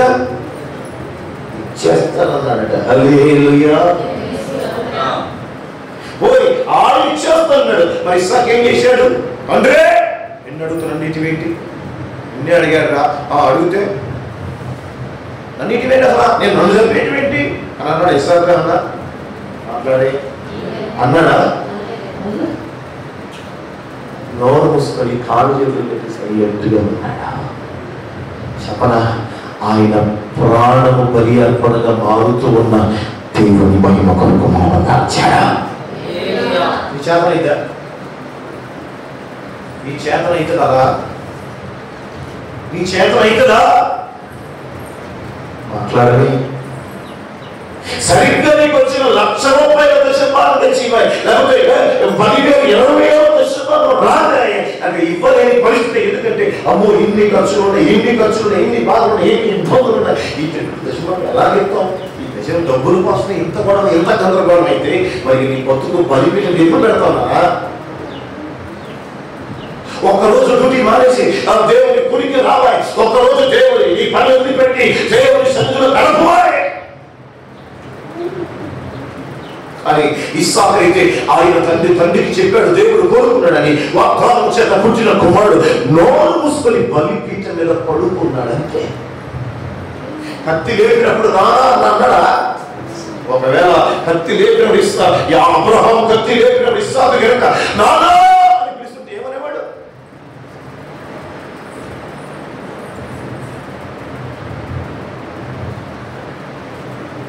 మన పిల్లలు దగ్గర కింద పెడితే కనుక అంత ప్రేమ మన పిల్లలు అంటే ఉన్నా, అంత ప్రేమ భర్తల కంటే దేవుడు కంటే పిల్లలు ఎక్కువ ప్రేమించే భక్తులు మన మందిరంలో ఉంటే దానికి నేను చింతిస్తున్నాను. భర్తను ప్రేమించమని చెప్తాను, పిల్లల్ని ప్రేమించండి, కానీ దేవుడి కంటే ఏది ఎక్కువ కాదా?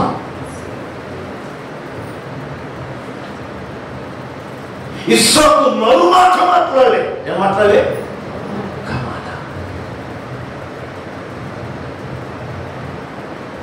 లేదా దేవుని రూపంలో, దేవుని పోలికలో మనము కన్నబడకుండా బ్రతకాలి అంటే అంత తేలికైంది కాదు. త్యాగం చేస్తే అవుతుంది. ఏం చేస్తే అవుతుంది? వారు చేసేది త్యాగం, మనం చేసే త్యాగమా? మరి నేను 1 గంటకి డ్యూటీకి పోవాలి, 4 ఎంత త్యాగం చేశాను? 4 గంటలు 2 గంటలు త్యాగం చేశాను కదా. అక్కడ ఇస్సాకు ప్రాణమే పోతుందండి. ఏం పోతుంది? వారు సంవత్సరానికి వారి దేహమును పరిశుద్ధముగా ఉంచాడు.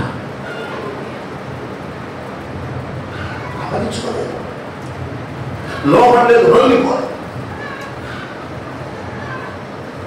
లేదా దేవుని వాక్యం ఇచ్చుకుంటున్నా, దేవుని వాక్యం నేర్చుకుంటున్నా, అంతే మహిమకరంగా మనము కూడా దేవుణ్ణి ఆరాధించాలంటే మనము కూడా బలిపీఠం మీద పెట్టబడాలి, మనము కూడా ఆత్మవిరుషపడాలి, మనము కూడా కాలిపోవాలి, చచ్చిపోవాలి. అంతే.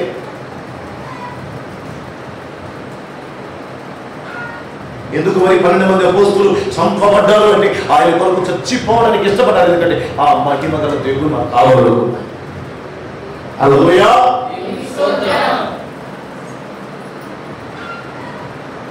సమయం లేదంటే రెఫరెన్స్ చెప్పి ముందు తిరుగుతూ వెళ్ళిపోతారు. దేవుని పరిశుద్ధ నామములు దేవుని వాక్యం వింటున్నటువంటి మనం, దేవుని వాక్యము నేర్చుకుంటున్నటువంటి మనము 2 రాజుల 4వ అధ్యాయము 8 నుంచి 11 వచనాలు చదవగలిగితే అక్కడ ఒక భార్య తన భర్తతో చెప్తుంది, మన ఇంటికి వచ్చి పోవచ్చున్న దైవజనుడు మహా భక్తిపరుడు, ఆయన గోడ మీద ఒక రూము కట్టి ఆ రూములో ఏమేమి ఉంచమని చెప్పిందట? బల్ల, పీట, దీపస్తంభము,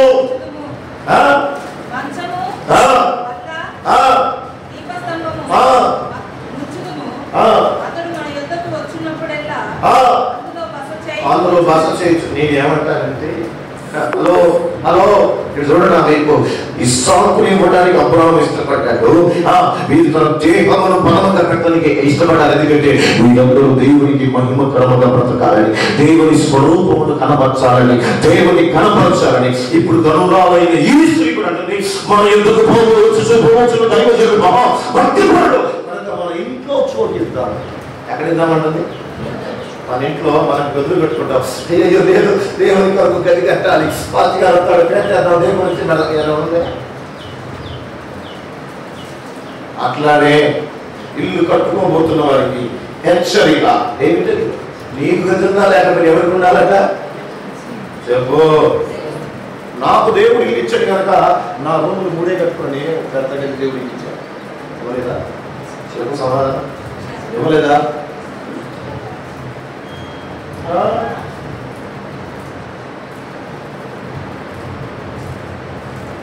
గనురాలైన స్త్రీ అని రాజమని మీ అంతటా గనురాలైన స్త్రీ దైవజనునికి బోధించిందంట.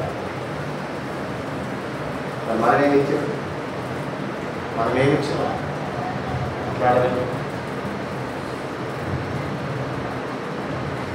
గడప కమ్ముల పునాదులు కదిలిపోయేంత మహిమ దిగి రావాలంటే త్యాగం కావాలి. బతుకు పెట్టాలి, శరీరం పెట్టాలి, నీకున్నది పెట్టాలి, నీ కలిగింది ఇవ్వాలి. ఇచ్చినవా? రేపు క్రిస్మస్ వస్తుంది, ఏమొస్తుంది? క్రిస్మస్ వస్తుంది, ఏమవుతుంది? క్రిస్మస్ మీరందరూ బట్టలు కొనుక్కుంటారా కొనుక్కోరా? కొనుక్కోరా? మాట్లాడగలిగా కొనుక్కోరా? ఏంటండి సంవత్సరానికి ఒకసారి వచ్చే పండుగ అసలే బట్టలు కదా తిరిగిపోయి వేసుకున్నాడు. ఏంటి పండుగ రోజున అది లోయ ఆత్మట్లు ఉండాలి. ఉండాలి నేను అంటలేదే. కొనుక్కో. నువ్వు కొనుక్కునేటప్పుడు దైవజనులు గుర్తుకొస్తుందా? దైవజనులు గుర్తుకొస్తుందా? వాళ్ళు దేవుడు ఇస్తాడే, అప్పుడు దేవుడు నేను అదే చెప్తున్నానా, మహిమకరముగా బ్రతకగలిగేవాడు దేన్ని లెక్క చేయడు. గనురాలైన శ్రీమత ఆమె ఇంటి గోడ మీద ప్రాకారం గోడ మీద ఉందా లేదా? నేనే చెప్తున్నానా? అతని గోడ మీద ఒక చిన్న గది, అతని గోడ మీద కాదన్నా, అతని చిన్న గది కట్టించి, ఏం గది కట్టించి? చిన్న గది. అందులో అతని కొరకు మంచము, బల్ల, పీట, దీపస్తంభమును అతను మన ఎదుకు వచ్చినప్పుడెల్లా అందులో బస చేయవచ్చునని చెప్పాడు. నేను అడుగుతున్న ప్రశ్న ఏంటంటే, ఇప్పుడు ఎందుకు ఇంటి గోడ మీద ఒక రూమ్ కట్టి దైవజనుడికి కావలసిన మంచము, బల్ల, పీట, దీపస్తంభం ఇవన్నీ ఎందుకు పెట్టాడు? ఎందుకంటే వచ్చి పోయినప్పుడు మన ఇంటికి ఎదురు రావాలంటే ఆ దైవజనుడు కనుక నీ ఇంట్లో నివసిస్తే ఆ దైవజనుడు మీద ఉన్న మహిమల సన్నిధి నీ ఇంటిని కూడా మహిమగా మార్చేస్తుంది కనుక, దేవుని శక్తితో నింపుతుంది కనుక, దేవుని ప్రభావం కనుక, దేవుని రాజ్యం కలిగిన పట్టణముగా ఇల్లు మారిపోతుంది కనుక. అందుకే మీ ఇంట్లో కోటాలు, అందుకే మీ ఇంటికి వచ్చేది, అందుకే మీ ఇంట్లో ప్రార్థనలు, అందుకే మీ ఇంట్లో ఉపవాస పండుగలు పెట్టింది. ఎందుకు నా ఉంటుంది అది? ఎందుకే నీ ఇల్లు కూడా మహిమతో నింపబడాలి, నీ ఇల్లు కూడా ప్రభావంతో నింపబడాలి.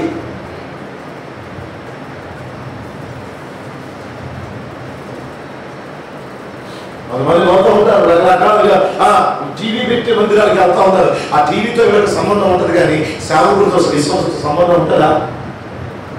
మాట్లాడమే ఉంటుందా? ఏ సంఘానికి వెళ్ళాలో తెలుసా? నీవు కేవలం దైవజనుడు నిన్ను పట్టించుకునే సంఘానికి వెళ్ళాలి. నీ కొరకు కన్నీరు కాచేవాడు కావాలి, నీ కొరకు కడుపు కట్టుకునేవాడు కావాలి, అవసరమైతే నీ కొరకు ఏ త్యాగమైనా చేయగలిగేవాడు కావాలి.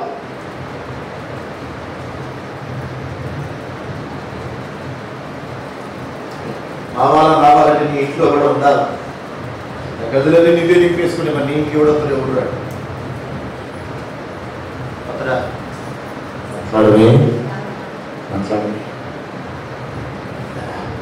కనురాలైన దేవుని ఎలా మహిమపరిచిందంటే ఆమె ఇంటికి దైవజనుడు వచ్చిపోయినట్లుగా. ఎప్పుడైనా దాన్ని ఆలోచన చేసేదా? మనం ఆలోచన చేసిన ఎప్పుడైనా ఇట్లా మరి మా పిల్లలండి నోడ సంఖ్య చెప్తున్నామండి, లేకపోతే కట్టుకునే రోజు కొద్ది అలా కట్టుకో, అలా కట్టుకోవాలి. ఇప్పుడు మాకున్న గదిలో గదిని అందంగా మార్చాలనుకున్నాను. ఎందుకు? దైవజనులు అప్పుడప్పుడు వస్తున్నారు, వచ్చేటప్పుడు ఆ ఉంచాలి. అందులో మేము ఏది ఏర్పాటు చేసినా మేము సుఖపడతానికి కాదు, మేము పడుకోవడానికి కాదు, మా ఇంటికి కూడా పోవచ్చున్నవాడు అక్కడ బస చేయాలి. ఎందుకంటే ఆ మహిమ గల దేవుని ప్రభావం, దేవుని అభిషేకం, దేవుని సన్నిధి చేయాలని మేము కూడా ఏర్పాటు చేయాలి.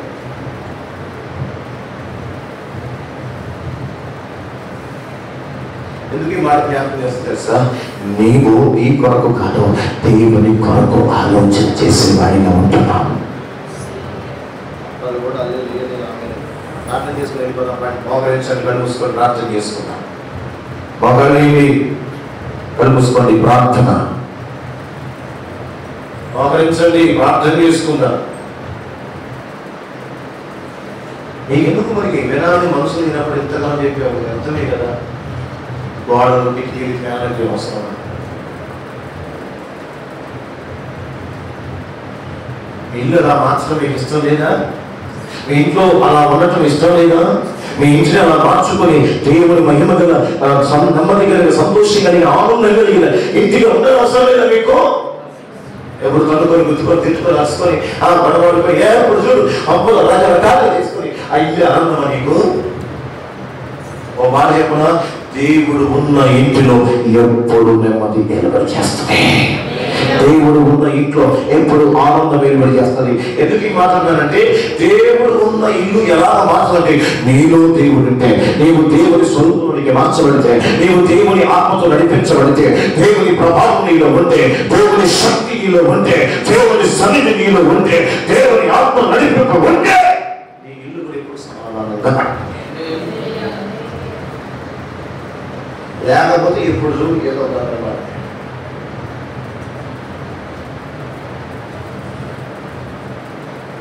కనురాలైన స్త్రీ ఆమెకు లోపం ఒకటి ఉంది. ఏమైనా పిల్లలు లేరు. దేశం వచ్చి ప్రార్థన చేస్తేనప్పుడు కలిగిందా కలగలేదా? చెప్పగట్టిగా కలిగిందా కలగలేదా? ఇంటికి ఎంత సోటి ఇచ్చింది సార్. ఆమె జీవితం అంతా దేవుడు ఆశీర్వాదం చేశాడా? దేవునికి మహిమకరంగా బతకడం రావాలా? దేవుని మనము కనబడకుండా దేవుని కనపరిచి, దేవుని మహిమపరిచి, దేవుని చూపించగలిగి, దేవుని స్వభావము, దేవుని ప్రేమిక కలిగేంతగా బ్రతకగలిగితే చాలు. అప్పుడు కలప అమ్మల పునాదులు కలిగిపోయే భవిష్యత్తు బ్రతకగలుగుతాడు. ఆరాధించగలుగుతామైంది. గుడికి ఎందుకు వస్తానో తెలియదు. గుడికి వస్తారు, దీపావళి చేస్తారు, దీపాలు వెలిగిస్తా ఉంటారు, మళ్ళీ స్టేటస్లు పెడతా ఉంటారు. దరిద్రం గాలిపో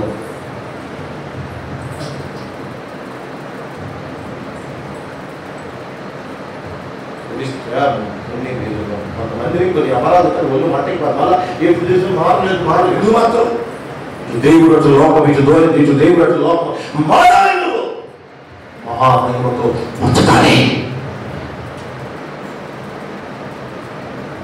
దేవుని మందిరానికి వచ్చి క్రిస్మస్ చేస్తాం, దేవుని మందిరానికి వచ్చి ఈస్టర్ చేస్తాం, దేవుని మందిరానికి వచ్చి దసరా చేస్తాం, దీపావళి చేస్తాం, సంక్రాంతి చేస్తాం, ఇంకా దరిద్రం అంతా చేస్తాం. మరి దేవుడు నీకు ఎందుకు దేవుడు కాదు?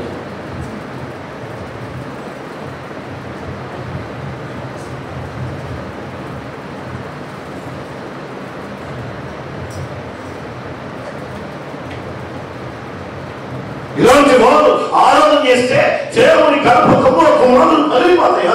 ఇలాంటి వారు ప్రార్థన చేస్తారా? ఇలాంటి వారు దేవుని స్వరూపం బతుకుతారా?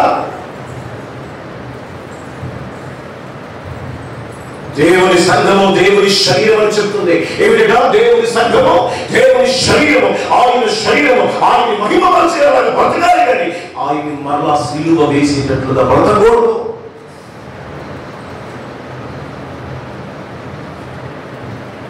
లోకానికి వేరుగా బ్రతకాలి. ఇంకో మాట చెప్పిన, నీవు బ్రతుకుతున్న ప్రాంతంలో దేవుని పోలికలో దేవుని శక్తి కలిగిన కుటుంబంలో బ్రతికితే నిన్ను చూసి ఓ 10 మంది గుడికి రావాలి. కానీ అమ్మా వాళ్ళని చూసి దేవుడు ఏసయ్య దేవుడు మా అమ్మాయి మంచోడి వీడు మంచోడి చూసి మంది దానికి పోవాలి అనేటట్టుగా బ్రతకకూడదు ఎవరు.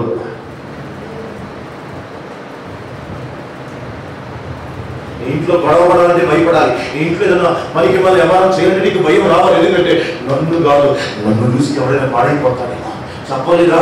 ఎవడైనా బలహీనుడైన వాడు, ఎవడైనా లోకంలో పడిపోయేవాడు ఉంటే నేను విగ్రహాకృతమైన తినకూడదా బాబు, వాడు కూడా విశ్వాస రాత్రులు అయిపోతాడు, బలహీనైపోతాడు. అంటే తిండి కోసం ఇది చెబితే విశ్వాసం పట్ల చెప్పలేదా, భక్తి పట్ల చెప్పలేదా, దేవుడి హంస గురించి చెప్పలేదా?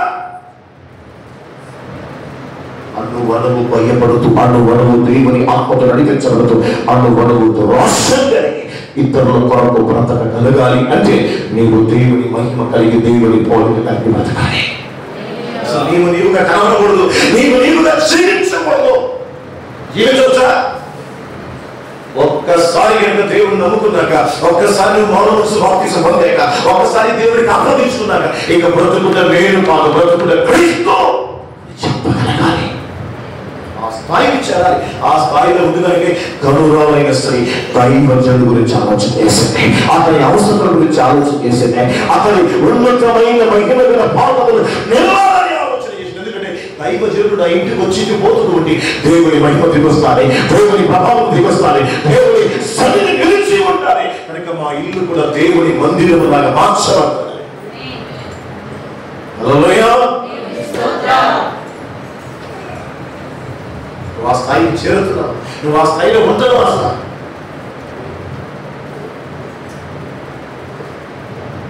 మేమంతా భక్తి పనులమేనండి, మాకు వాక్యం తెలుసు, ఎందుకు ప్రార్థన అకేషన్ అప్పుడు, ఏదో ప్రోగ్రామ్ అప్పుడు, ఇది కాదు. అందుకే చాలాసార్లు చెప్పాను, చెప్పి విసికి వ్యాసాలు వదిలేసా. నెలకోసారైనా నీ ఇంట్లో కూటం జరగాలి, 12 నెలలు 12 సార్లు నీ ఇంట్లో కూటం జరగాలి.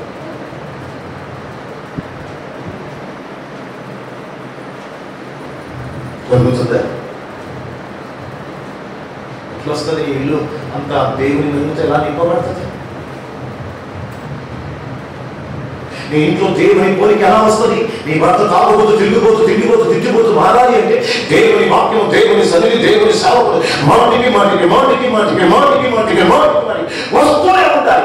ఏదో ఒకరోజు దేవుని ప్రభావాన్ని తాకి కాల్చిబుడి చేసి దేవునికి సొంతం చేస్తుంది.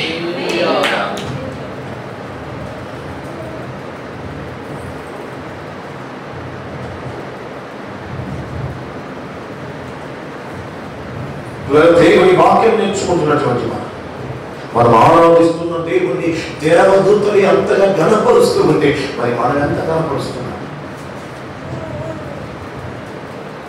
అప్పటిదాకా గాడిని ఎవరు పట్టించుకోలే, అప్పటిదాకా గాడిని ఎవరు చూడలే, అప్పటిదాకా గాడి వైపు ఎవరు పోలే.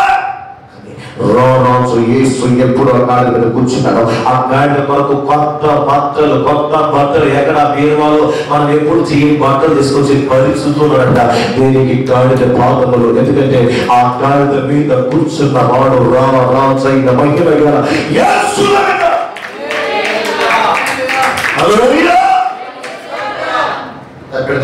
దెబ్బలు పడతా ఉంటాడు.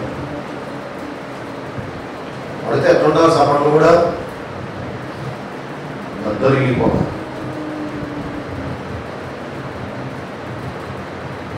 గాడిద ఎప్పుడూ కట్టివేయబడి ఉంది, గాడిదకి ఎప్పుడు రాలా. కానీ రారాజు యేసు ఎప్పుడైతే వచ్చాడో వెంటనే గాడిదకు స్థాయి మారింది.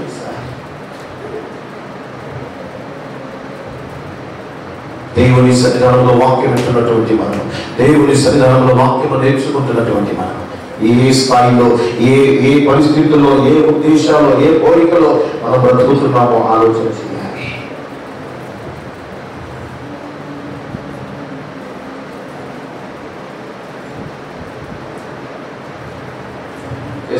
భాషలో ఉంది కదా, ఏమన్నమాట? మహామహిమతో లేదా ఏముంది? మహామహిమతో నిండిన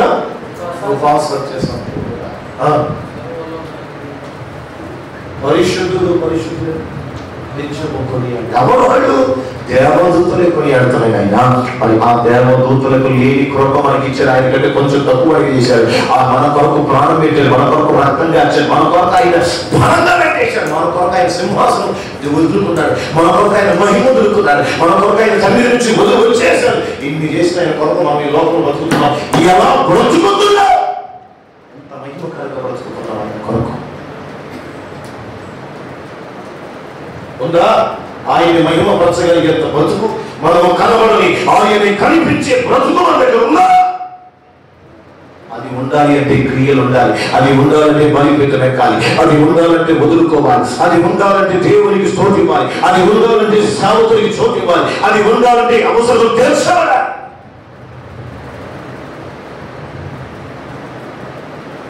ఇవేమీ లేకోకుండా నేను చేసే పోలికలకి మార్చబడాలి. ఎలా మార్చబడతా? ఎలా మార్చబడతావు? అలా మారుతా. చెప్పడానికి చాలా ఉన్నాయి, రెఫరెన్స్ చెప్తా, రాసుకోండి తగ్గట్టుగా.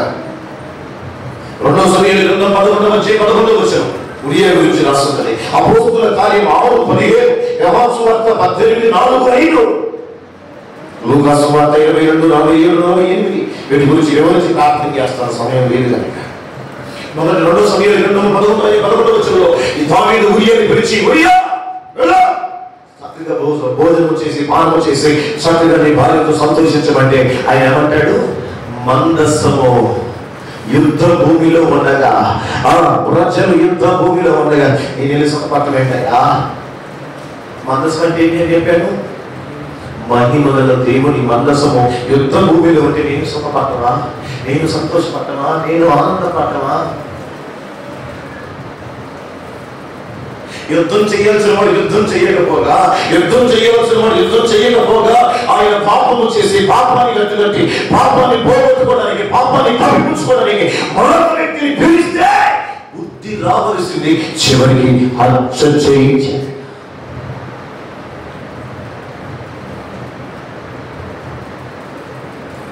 ఆమె ఉరియాకు తెలియదు తన్ని చంపేయమన్నాడని తాకీదు రాసి పెట్టిన చేతులు నా చేతులు పెట్టుకొని ఇచ్చాడు.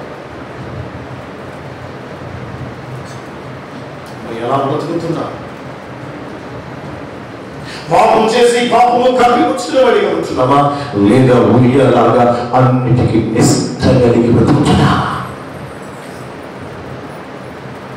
మందసం లేదయ్యా, మందసం అక్కడ ఉందయ్యా, మందసం కొరకు నా జనులు నా సహోదరులు పోరాటం చేస్తున్నారు, ప్రాణాలకు చేయలేదు, రక్తాలకు వస్తున్నారు, అవయవాలు పోలిపోతున్నారు. నేను మాత్రం పడిపట్టలేదు, నేను మాత్రం ఏంటే హల్లెలూయా చెప్పగలవా మాట? అందుకే ఇంకా చెప్పా, ఆదివారం వచ్చిన దేవుని కొరకు ఏమి వదులుకోకుండా దిగొస్తున్నపో రేపటి నీకు ఏమి దొరకదు. నువ్వు అసలు పరలోకంలో ఉంటావో కూడా తెలియదు.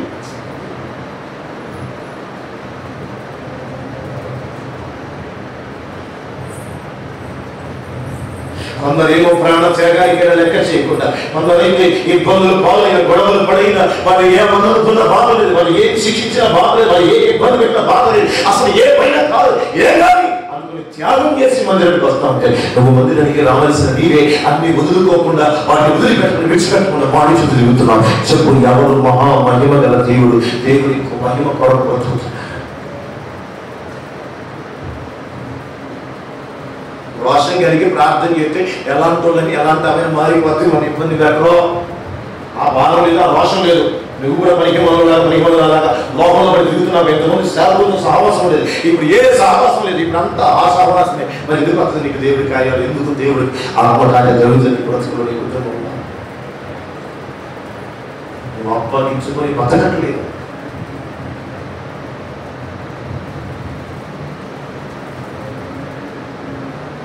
ఒక మాట చెప్పాలి, ఏం చూసి భయపడ్డాడు సార్ దావీదు. భయపడదా? మనం చూసేవాడు భయపడతాడా? నువ్వు ఒక్క దానివే వస్తున్నావు, నిన్ను చూసి నీ భర్త ఎక్కడ భయపడ్డా? ఆ స్థాయిలో మహిమ గల జీవితంతో బతుకు. నీ భర్త నీ పాదం కూర్చుంటాడా?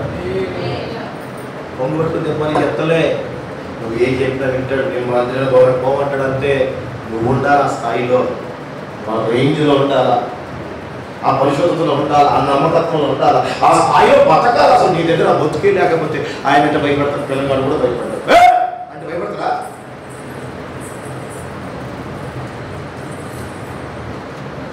పరిశుద్ధత, నీతి, యథార్థత.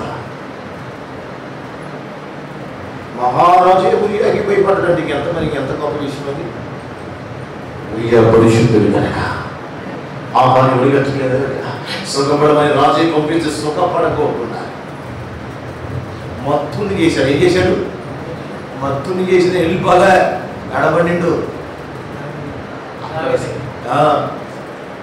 వాళ్ళ మధ్యలో పడుకున్నాడు, సైనికుల మధ్యలో పడుకున్నాడు. ఇంటికి కూడా దేవుని వాక్యం ఉంటున్నటువంటి మహిమకరంగా బ్రతకవలసిన మన జీవితాన్ని, మనము కనబడకుండా దేవుని కనపరచవలసిన బ్రతకవలసినటువంటి జీవితాన్ని ఎలా నీకు బ్రతికిస్తున్నాం? నా బ్రతుకుతున్నాం. ఏ త్యాగం చేస్తున్నాం, ఏ వదులుకుంటున్నాం, ఏ పక్కన పెడుతున్నాం, దేవుడి కొరకు ఏ కోల్పోతున్నాం?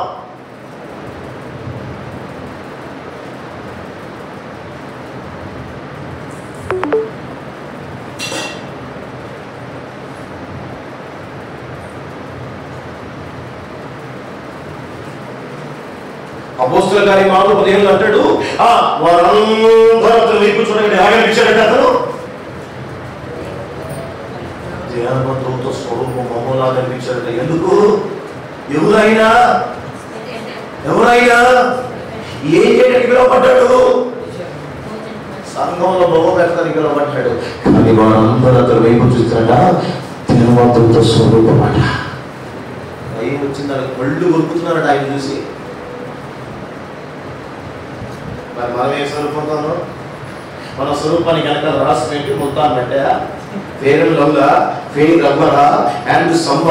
ఏ సమ్మునానా, ఏ క్రీమునానా, ఏంటినానా, ఏ లున్నా లేకపోయినా మన రేంజ్, మన స్థాయి స్థితులు లాంటి బతుకు మనకు కావాలి.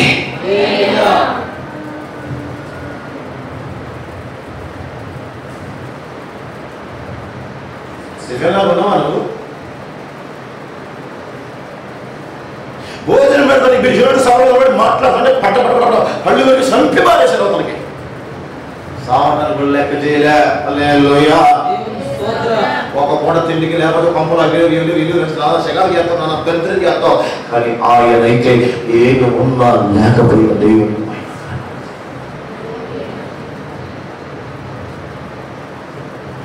కొన్నిసార్లు మీరు చెప్పే మాటలు వింటే అసలు నాకు గనక దేవుడు అధికారం ఇచ్చి ఆజ్ఞ ఇచ్చి కత్తిస్తే గనక అల్లే స్వాతంత్రమే లేదు కాబట్టి చేసుకుంటున్నాడు.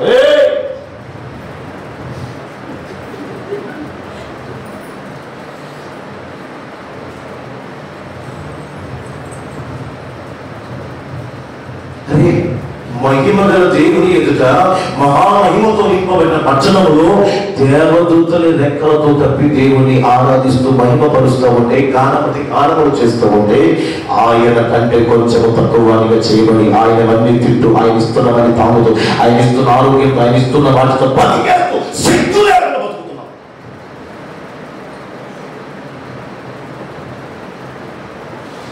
ఉన్నా అసలు మనకి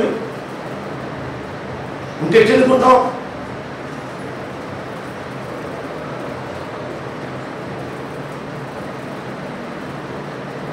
యేసుక్రీస్తు ప్రభువుని అప్పగించబడి సమయం వచ్చినప్పుడు యేసుక్రీస్తు ప్రభువుని వెతుకుతున్నారట. నేను చెప్పిన వచ్చిన అదే వెతుకుతున్నారట. ఎందుకు వెతుకుతున్నారు? ఎందుకు ఇస్కరియోతుతో ముద్దు పెట్టాడు అంటే అప్పటికే 12 మంది ఆయన పోలికలను వచ్చేసారు.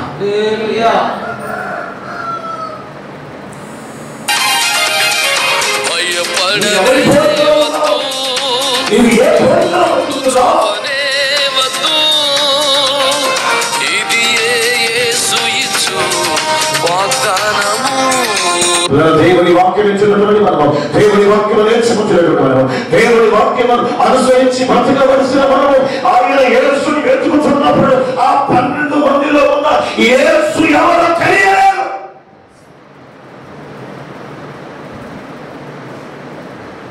యేసు ఇంకా ఎత్తబడక మునిపే ఆయన స్వరూపంలోనికి మార్చబడ్డారు కనుక వారి ప్రాణాలు కూడా వారికి తీపిగా అనిపించలేదు. మరి మనం ఒక్క కాల్లో పడితే మందిరం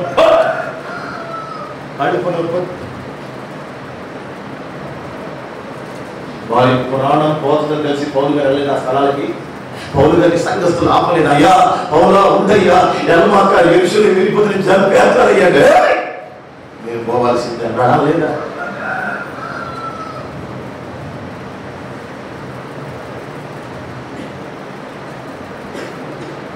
మహిమ గల ఘనమైన దేవుని అలా ఆరాధిస్తూ ఉంటే క్రైస్తవులు ఏంటి, ఇప్పుడు ఒక మాట అప్పుడు ఒక మాట, ఇప్పుడు ఒక పని అప్పుడు ఒక పని, మన మాట కరెక్ట్గా ఉండదా, మన చూపు కరెక్ట్గా ఉండగా పాతగారు ముందేమో ఎందుకండి ఎలా ఉండొచ్చు ఇలా ఉండొచ్చు అంటారు. వీడిని పైకి మనం చేస్తారు, వాళ్ళ పైకి మాత్రం వాళ్ళని కరెక్షన్ పెడతాం. ఒకరిని ఏదెత్తి చూపేటప్పుడు నీ దగ్గర ఎట్లుంటుంది ఒకసారి ఆలోచన చేయి.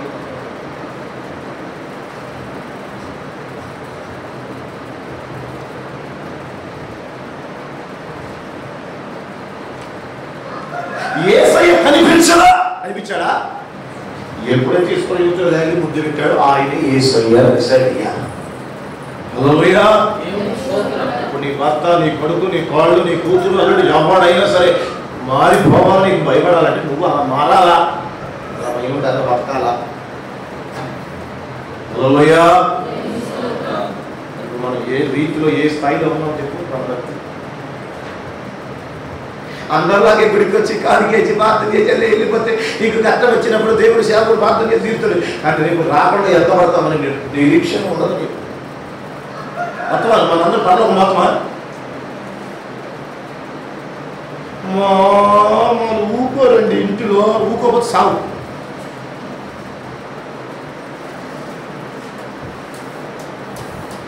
ఎంత ఊపిరేది, ఎంతమ్మా ఊపిరేది. నువ్వు ఏ త్యాగం చేయకపోతే మహిమతో ఎలా నింపబడతావు, మహిమ గల దేవుని ఎలా మహిమపరుస్తావు? ఏదో ఒక త్యాగం ఉందా నీ దగ్గర? ఉందా? ఏం లేదు. తోలుగా మరి ఆ చేతికి కనుక కాళ్ళు ఎట్టి ఇట్ట ఇట్ట ఇట్ట ఇట్ట ఇట్ట అంటే ఆయన ఆడుతూ ఉంటుంది. ఎవరి చేతిలో ఉండాలా? ఎవరి కొరకు బ్రతకాలా? యేసయ్య యొక్క ప్రాంతానికి వెళ్ళి ప్రార్థన చేస్తున్నప్పుడు ఓ పక్కన ఒక ఆయన వస్తే పేతురు చూసామన్నయ్యా నువ్వు ఎక్కడే ఉందయ్యా, ఎందుకు నీ కొరకు ఏం కాస్తున్నాడు, ఎందుకు? యేసు యొద్దకు తండ్రిలాగా యేసు మారిపోయాడు కనుక. ఎక్కడుందయ్యా, ఇక్కడుందయ్యా పరమేశ్వర అన్నాడు.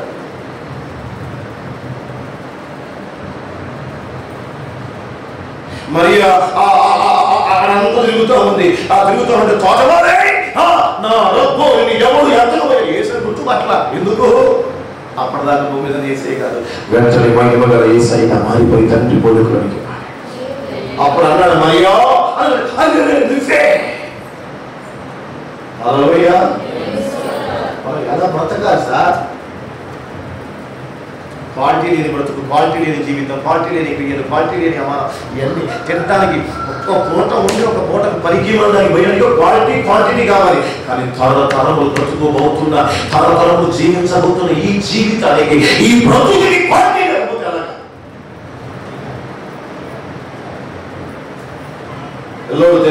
తెలిసేది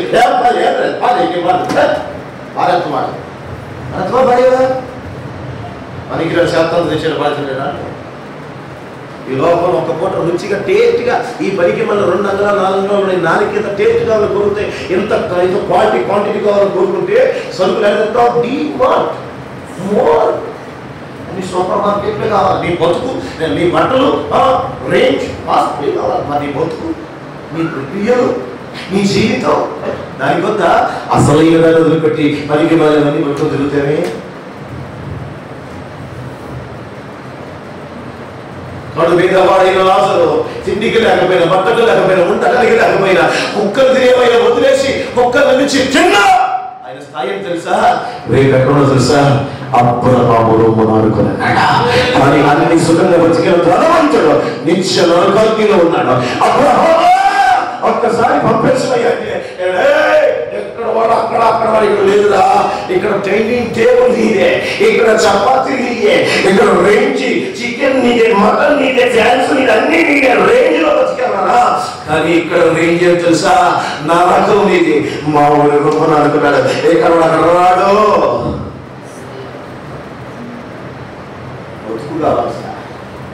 క్వాలిటీ క్వాంటిటీ, మాటలో క్వాలిటీ, చూపులో క్వాలిటీ. మన మనుషులు కొంచెం భయం వేస్తుంది. దాంట్లో వాకింగ్ ఎంత అయిపోతే మన మంది దగ్గరికి వస్తే నాకు భయం వేసి దూరంగా వెళ్ళిపోతా. ఆ సూపులు పనికి మన సూపులాగా ఉంటాయి. నాకు భయం వేస్తుంది. అందుకో సంఘానికి వెళ్ళి వాళ్ళ సూపులు ఎవరో నుంచి ప్రార్థన చేయకుండా వస్తే వాళ్ళు మానేసిన నాలో పడడం పాత్ర కాదు.